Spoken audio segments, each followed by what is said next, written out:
આ દૂધીનો આજે આપણે હાંડવો બનાવશે. દૂધી નીચોઈને મેં નાખું છું હાંડવા ભેગું. હાંડવો પોચો થાય ને એટલે દૂધી પહેલા આપણે મસ્ત છીણી લેવાની.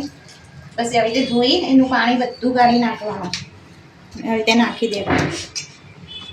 હાંડવાનું પલાળેલું છે ને આપણું ઢોકળા. હવે એની મેં આપણે લસણના મરચાં નાખી દઈશું.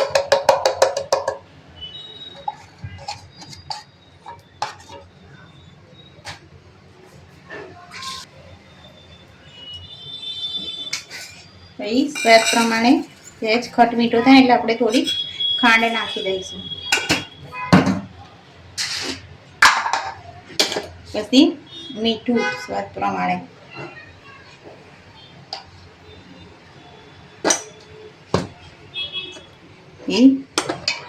લાલ મરચું, ધાણા જીરું,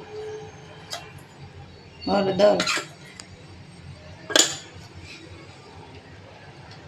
ધાણા, કોથમરી બધું આપણે મિક્સ કરી દઈશું.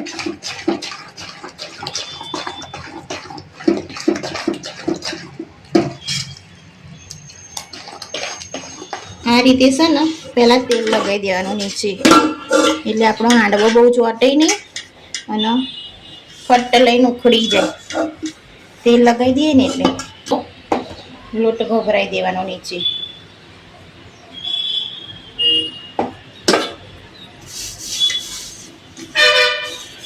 આ જે હાંડવાનું જે નીચેનો ભાગ ને એની મેં આ રીતે માટી પહેલાં ગરમ કરવા મૂકી દેવાની. પછી એની ઉપર આ લગાવી દેવાનું. હાંડવાનું તેલ વેરશે આપણે આ રીતે દેવાનું. પછી મરચાં હુકા અને લીમડો તે નાખી દેવાનું. પછી થોડું જીરું નાખવાનું. પછી હિંગ અને તલ. આપણે બે વઘાર કરવાનો, એક નીચે કરવાનો, એક ઉપર કરવાનો. હવે આપણે આને મસ્ત હલાવી દઈશું એટલે ચારે બાજુ આપણો વઘાર ફરી જાય. એમાં આપણે થોડુંક ટાટા સોડા નાખી દેવાના. બસ આટલો નાખવાનો ટાટા સોડા. પાણી વેડશું.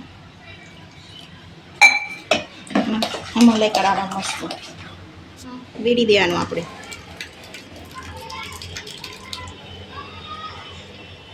આનું આ રીતે હલાઈ કાઢવાના. બધી બાજુ પ્રોપર થઈ જાય. એક વઘાર તો અંદર કરી દીધો ડાયરેક્ટ. હવે આપણે આ બીજો વઘાર કરીને ઉપર વેરશું. આપણે તેલ લઈ લઈશું.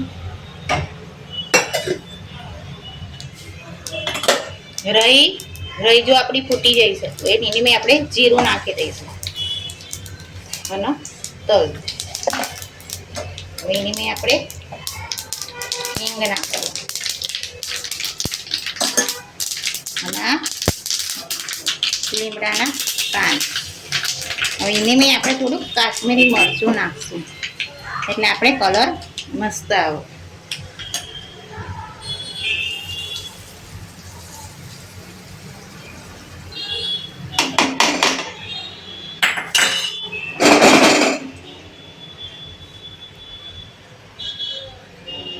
અને પછી આપણે થોડુંક ઉપરથી બી મરચું આમાં ભભરાઈ દઈશું.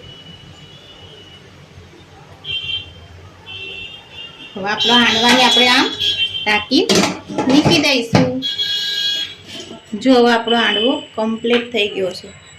હવે આને આપણે કરશું.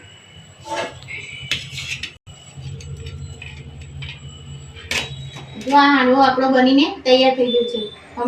અમારી રેસીપી તમને ગમતી હોય તો લાઈક, શેર અને સબસ્ક્રાઇબ કરતા રહેજો.